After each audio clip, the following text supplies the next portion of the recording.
بسم اللہ الرحمن الرحیم۔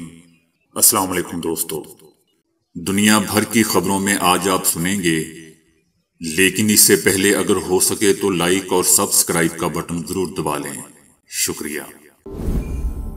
روس نے خبردار کیا ہے کہ امریکہ ہمیں براہ راست تصادم کے دہانے پر کھڑا کر رہا ہے۔ امریکہ میں یہودیوں پر اب تک 2717 حملے ہو چکے ہیں۔ انڈیا میں لوگوں کے پاس کھانے کو نہیں، پہننے کو نہیں، مگر کپڑوں پر ہنگامہ کر رہے ہیں۔ سینئر اداکارہ رتنا پاٹھک۔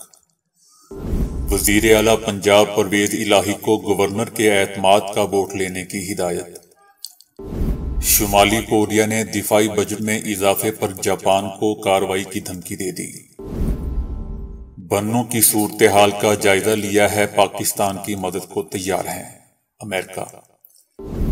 مجھے آذان کی آواز اپنی طرف کھینچتی تھی، پادری سے مسلمان ہونے والے شخص کی کہانی۔ ایک فیکٹری مزدور کا بیٹا میسی دنیا کا امیر ترین فٹ بالر کھلاڑی بن گیا۔ یوکرین کا رویہ روس کو جوہری ہتھیاروں کے استعمال پر مجبور کر سکتا ہے۔ امریکہ۔ تو آئیے چلتے ہیں خبروں کی تفصیل کی جانب۔ روس نے خبردار کیا ہے کہ امریکہ کی موجودہ پالیسی روس اور امریکہ کو براہ راست تصادم کے دہانے پر کھڑا کر رہی ہے۔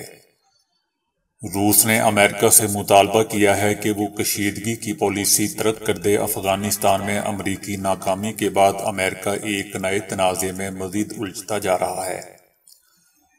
یہ نہ صرف یوکرین میں نیو نازی حکومت کو فنڈنگ اور مسلح کرنے میں مدد فراہم کرنے میں، بلکہ زمین پر فوج کو بڑھانے سے بھی واضح ہے۔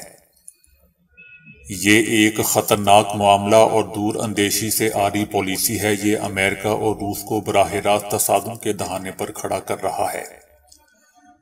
جو کچھ ہو رہا ہے وہ امریکہ کی تمام وسائل کا استعمال کر کے بھی اپنی بالادستی برقرار رکھنے کی خواہش کا فطری نتیجہ ہے۔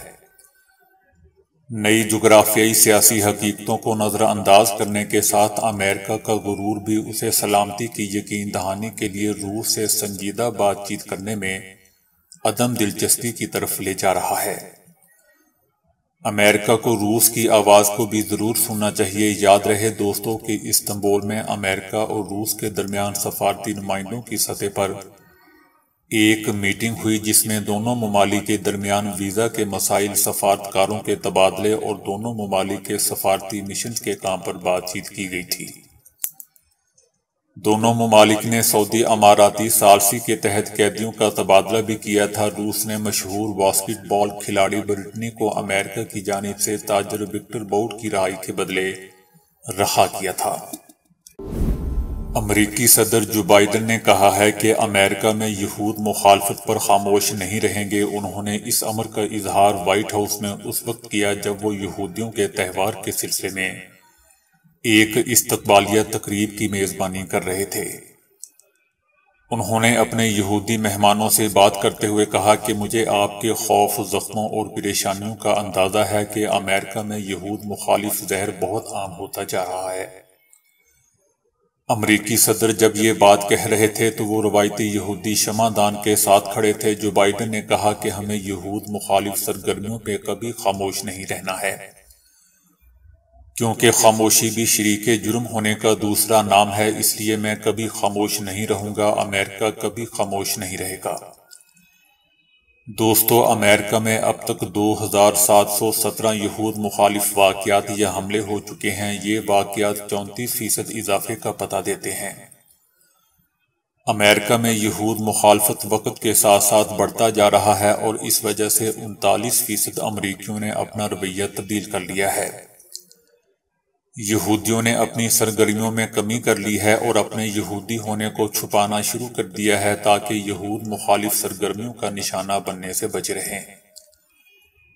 پچھلے سال کے دوران 4 میں سے 1 یہودی اس طرح کے کسی واقعے سے متاثر ہوتا رہا ہے۔ تاہم صدر جو بائیڈن نے یہودیوں کے اہم افراد کو اپنی حمایت کا یقین دلایا ہے۔ ہالی ووڈ کی سینئر اداکارہ رتنا پاٹھک کا کہنا ہے کہ لوگوں کے پاس کھانے کے لیے کچھ نہیں اور ہم ہنگامہ کر رہے ہیں کہ کس نے کیا پہننا ہے، کس نے کیا کھانا ہے۔ انہوں نے کہا کہ پٹھان میں جان ابراہیم بھی ہے۔ لوگ کیا اس بات پر بات کر رہے ہیں کہ شاہ رخ خان اس فلم سے 5 سال بعد بڑے پردے پر واپس آئے ہیں؟ انہوں نے مزید کہا کہ کیا لوگ اس بات کو نہیں سوچ رہے کہ یہ فلم بھارت کے قومی دن کے موقع پر شاہ رخ نے اس فلم کو ریلیز کرنے کا اعلان کیا ہے۔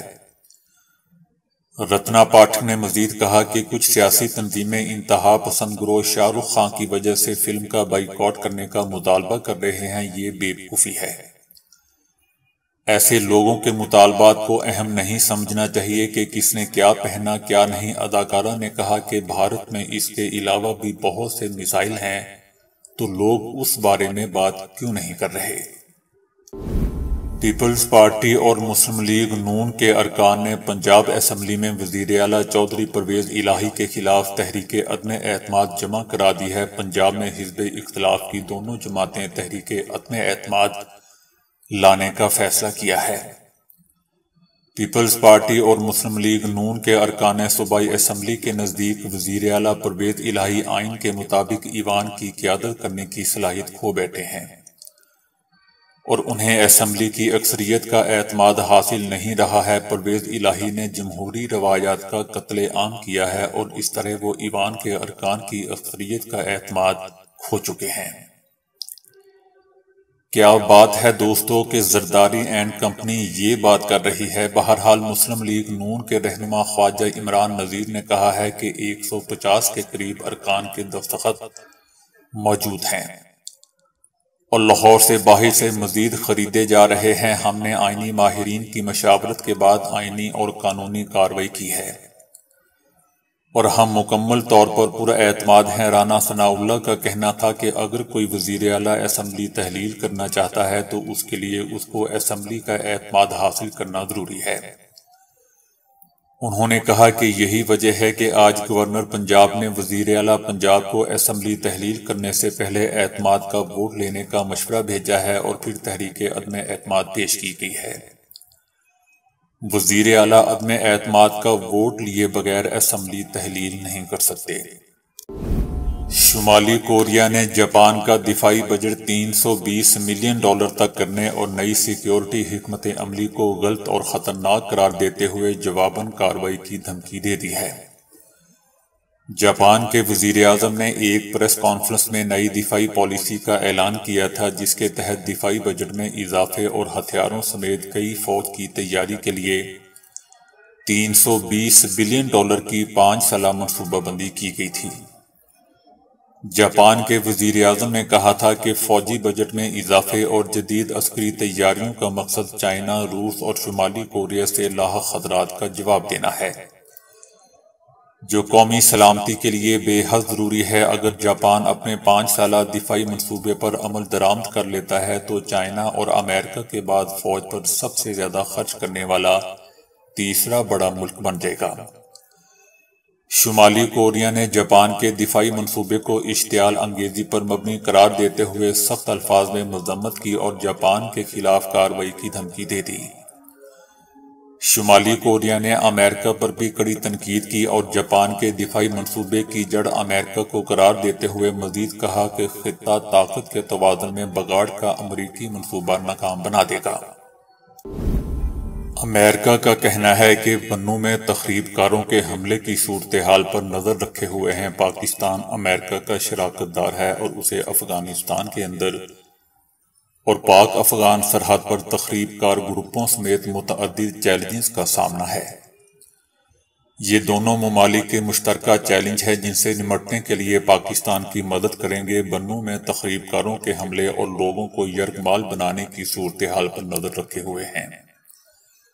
حملے میں زخمی ہونے والوں کی جلد صحتیابی کے لیے بھی دعا گو ہیں۔ دوسری طرف دوستو، بنوں میں یرغمال بنائے گئے CTD اہلکاروں کو چھڑانے کے لیے سیکیورٹی فورسز کے آپریشن میں تمام تخریب کار مارے گئے اور یرغمالیوں کو رہا کروا لیا گیا ہے۔ TTP نے حملہ کر کے اہلکاروں کو یرغمال بنا لیا تھا اور انہیں رہا کرنے کے عوض مختلف مطالبات پیش کیے تھے، جن میں افغانستان کی طرف محفوظ راستہ دینے کا مطالبہ بھی شامل تھا۔ کل سیکیورٹی فورسز نے علاقے کو مکمل سیل کر کے ان کو گھیرے میں لے لیا اور آپریشن شروع کر دیا۔ جس میں ہیلی کاپٹر اور پاک فوج کے SSG اسپیشل سروسز گروپ کے کمانڈوز نے بھی حصہ لیا۔ دوران آپریشن وقفے سے دونوں طرف فائرنگ ہوتی رہی اور مقابلے میں تمام 18 تخریب کار مارے گئے۔ اس میں SSG کے ایک آفیسر سمیت 10 سے 15 اہلکار بھی زخمی ہوئے۔ اللہ اکبر، اللہ اکبر بلند آواز میں نعرے بلند کرنے والا یہ شخص اس بات کی مثال ہے کہ اللہ جب چاہے، جیسے چاہے، جس کو چاہے ہدایت دے سکتا ہے۔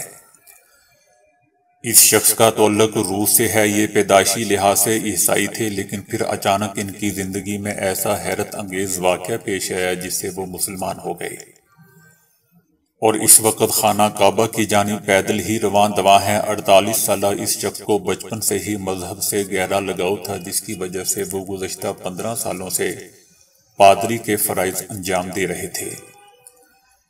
ایک دن ان کے پاس ایک ایسی لڑکی آئی جس نے عیسائیت کو چھوڑ کر اسلام قبول کر لیا تھا۔ یہ پادری اس سوچ میں پڑ گئے کہ آخر اس لڑکی نے اپنا مذہب کیوں بدلا، اور پھر انہوں نے اسلام کا مطالعہ شروع کر دیا اور دھیرے دھیرے انہیں خدا کی وحدانیت پر یقین ہو گیا۔ یہ کہتے ہیں کہ جب وہ ترکی میں تھے تو اذان کی آواز انہیں اپنی جانب کھینچتی تھی، مگر اس وقت وہ عیسائی پادری تھے، اس لیے اپنی روح کی پکار کو مسترد کر دیتے تھے۔ لیکن مسلمان ہونے کے بعد وہ باقاعدگی سے نماز پڑھتے ہیں، نبی کی سنت پوری کرنا چاہتے ہیں۔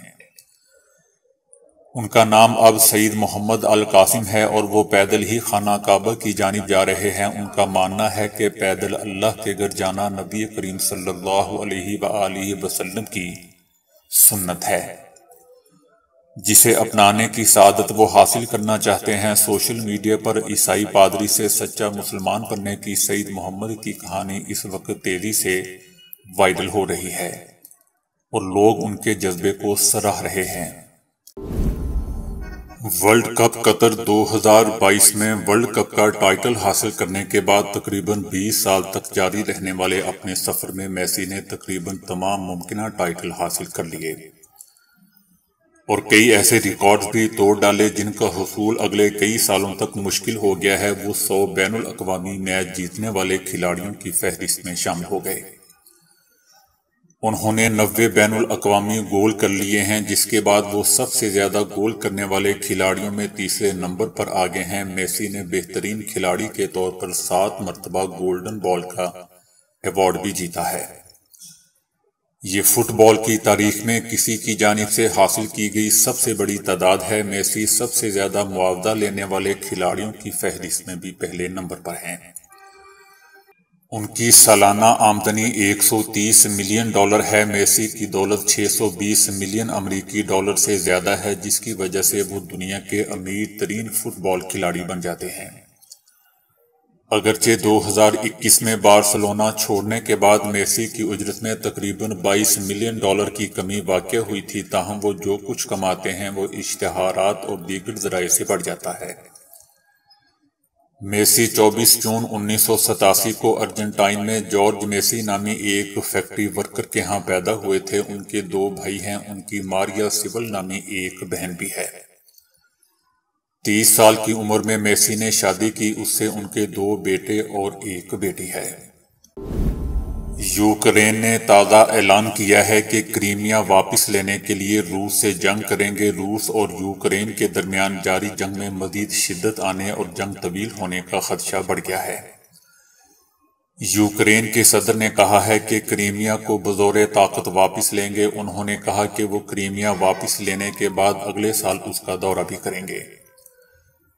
روس کی طرف سے یوکرین کی اس دھمکی پر ابھی تک کوئی رد عمل سامنے نہیں آیا ہے۔ جو بائیڈن انتظامیہ کے ایک اہلکار نے گزشتہ مہینے کانگریس کے سامنے بریفنگ میں کہا تھا کہ یوکرین کے پاس اب کریمیا کو روس سے چھڑوانے کی فوجی صلاحیت بڑھ گئی ہے۔ دوستو، یاد رہے کہ روس نے 2014 میں کریمیا پر قبضہ کر لیا تھا اور تب سے دونوں ملکوں کے درمیان حالات کشیدہ ہیں۔ جو بائیڈن انتظامیہ کو خدشہ ہے کہ کریمیا میں یوکرین کی کوشش روس کو جوہری ہتھیاروں کے استعمال پر مجبور کر سکتی ہے۔ روسی صدر پوٹن اس سے پہلے ایٹمی حملے میں پہل نہ کرنے کا اعلان کر چکے ہیں۔ روس کے خلاف یوکرین کی مزاحمت میں مسلسل اضافہ ہو رہا ہے۔ دوستو، یاد رہے کہ بیلاروس روس کے قریبی اتحادیوں میں سے ایک ہے اور اس نے روس کو 24 فروری کو یوکرین پر حملے کے لیے اپنی سرزمین کو لانچ پیڈ کے طور پر استعمال کرنے کی اجازت دی تھی، تاہم وہ براہ راست لڑائی میں شامل نہیں ہے۔ امریکی خفیہ ایجنسی کے ایک اعلیٰ عہدیدار نے دعویٰ کیا ہے کہ چائنا نے سپر سولجرز یعنی حیاتیاتی طور پر غیر معمولی صلاحیتوں سے لیس سپاہی بنانے کے لیے انسانی آزمائش کر لی ہے۔ لڑائی میں آرمی کی کارکردگی بڑھانے کے لیے جدید بائیو ٹیکنالوجی کا سہارا لیتے ہوئے اپنے اہلکاروں پر کامیاب حیاتیاتی تجربہ کر لیا ہے، جس کا مقصد لڑائی کے لیے غیر معمولی صلاحیتوں کے حامل اہلکار تیار کرنا ہے۔ انہوں نے یہ بھی الزام لگایا کہ چائنا اہلکاروں کی طاقت میں اضافے کے لیے جین ایڈیٹنگ ٹیکنالوجی کے استعمال میں دلچسپی رکھتا ہے۔ فی الحال جین ایڈیٹنگ ٹیکنالوجی کو جینیاتی نقائص دور کرنے کے لیے استعمال کیا جا رہا ہے۔ انسانی صلاحیتوں کو غیر معمولی طور پر بڑھانے کے لیے اس کے استعمال کو غیر اخلاقی قرار دیتے ہوئے اس پر پابندی عائد کی گئی ہے۔ امریکی عہدیداروں نے چائنا پر طاقت کے حصول کے لیے تمام اخلاقی حدود پار کرنے کا بھی الزام عائد کیا ہے۔ موٹاپے اور دل کے مریضوں کو مسلسل اپنے کولیسٹرول پر نظر رکھنا ہوتی ہے، لیکن اب چینی ماہرین نے ایک ایسی ٹیکنالوجی پیش کی ہے جو کسی تکلیف اور ٹیسٹ کے بغیر صرف جلد دیکھ کر خون میں کولیسٹرول کی مقدار کا بہت حد تک درست اندازہ لگا سکتی ہے۔ یاد رہے دوستو کہ کم استعمال ہونے والا ہاتھ نرم ہوتا ہے، جسے پڑھ کر کولیسٹرول کا اندازہ لگانا آسان ہو جاتا ہے۔ جلد پر ایک مائع کیمیکل لگایا جاتا ہے، پھر جلد کو سکین کیا جاتا ہے۔ اگر جلد میں کولیسٹرول کی معمولی مقدار بھی ہو تو وہ اس کیمیکل سے چمکنے لگتی ہے۔ اس طرح مریض کے جسم میں کولیسٹرول کی مقدار کا اندازہ لگایا جا سکتا ہے۔ اس طریقے کو 121 مریضوں پر آزمایا گیا جو دل کی شریانوں کے مرض میں مبتلا تھے۔ عام طریقے سے انہیں اپنا کولیسٹرول معلوم تھا۔ نئے سسٹم نے بہت درستگی کے ساتھ ان کے کولیسٹرول کی پیمائش کی، جو اس کی افادیت کو ظاہر کرتا ہے۔ بچے اور بیمار افراد بعض غذائیں کھانے سے انکار کر دیتے ہیں، لیکن اب ایک برقی چمچہ کئی طرح کے کھانے کے ذائقے کو بڑھا سکتا ہے۔ اس کو ایجاد کرنے والے باپ بیٹا ہیں جو 20 برس سے غذائی صنعت سے وابستہ ہیں۔ اس سے قبل ان کی کئی مصنوعات ایوارڈ جیت چکی ہیں۔ اب انہوں نے سپون ٹیک کے نام سے ایک چمچہ بنایا ہے جو دہی، آئس کریم، سوپ اور دیگر غذاؤں کے ذائقے کو بڑھاتا ہے اور کھانے کے بعد بھی ان کے احساس کو قائم رکھتا ہے۔ چمچے کی اندرونی سطح پر ایک سینسر نصب ہے جو بہت ہلکی بجلی خارج کرتا ہے۔ معمولی برقی رو بالکل محسوس نہیں ہوتی، لیکن اس سے زبان متحرک ہو جاتی ہے اور اس کا چٹخارا بڑھ جاتا ہے۔ زبان پر چمچے کا فوری اثر ہوتا ہے اور غذا مزیدار محسوس ہوتی ہے۔ ہماری زبان میٹھا، نمکین، کڑوا، کھٹا اور پھیکا ذائقہ محسوس کر سکتی ہے۔ کھاتے وقت زبان پر مختلف حصوں کے مختلف ذائقے بتانے والے غدود سرگرم ہو جاتے ہیں، غذائی کیمیکل کا ذائقہ دماغ تک بھیجتے ہیں۔ تاہم بھوک کی شدت اور گزشتہ تجربات کی وجہ سے بھی غذائی ذائقہ کم یا زیادہ ہو سکتا ہے، لیکن یہاں چمچہ نہ صرف زبان بلکہ دماغ تک بھی ذائقے کی رسائی بہتر بناتا ہے۔ دلچسپ بات یہ ہے کہ کم نمک والی غذا بھی ٹھیک لگتی ہے۔ دوستو، اس وقت $29 میں ایک چمچہ خریدا جا سکتا ہے۔ سویڈن میں کیے گئے ایک تفصیلی مطالعے میں دل کی تیز دھڑکنوں اور دماغی بیماریوں کے درمیان واضح اور مضبوط تعلق سامنے آیا ہے۔ یہ مطالعہ 60 سال یا زیادہ عمر کے 2147 رضاکاروں پر کیا گیا جو اسٹاک ہوم کے رہائشی تھے۔ 12 سال تک جاری رہنے والی اس تحقیق میں خاص طور پر یہ جائزہ لیا گیا کہ بڑھاپے میں آرام کرتے دوران دھڑکنوں کی رفتار اور دماغی بیماریوں کے خطرات میں کوئی تعلق ہے یا نہیں۔ واضح رہے دوستوں کہ بالغ اور عمر رسیدہ افراد کا دل آرام کرتے دوران اگر 1 منٹ میں 60 مرتبہ دھڑک رہا ہو تو اسے معمول کے مطابق یعنی نارمل سمجھا جاتا ہے۔ ماہرین کا کہنا ہے کہ دھڑکنوں کی رفتار 60 سے 65 فی منٹ ہو تو یہ اچھی صحت کی علامت ہے۔ البتہ یہ رفتار 70 دھڑکن فی منٹ سے زیادہ ہو جائے تو بالخصوص ادھیڑ عمر اور بوڑھے افراد کو ہوشیار ہو جانا چاہیے۔ کیونکہ دھڑکنوں کی یہی زیادہ رفتار آنے والے برسوں میں دل اور شریانوں کی خطرناک بیماریوں کی وجہ بن سکتی ہے، جو اپنی شدید صورتحال میں جان لیوا بھی ثابت ہو سکتی ہے۔ Research journal Alzheimer's and dementia کے تازہ میگزین میں شائع ہونے والی اس نئے مطالعے میں ماہرین کو معلوم ہوا کہ جن افراد میں دوران آرام دھڑکنوں کی رفتار 80 فی منٹ یا زیادہ تھی، ان میں بعد میں ڈیمینشیا کا خطرہ 55% زیادہ تھا۔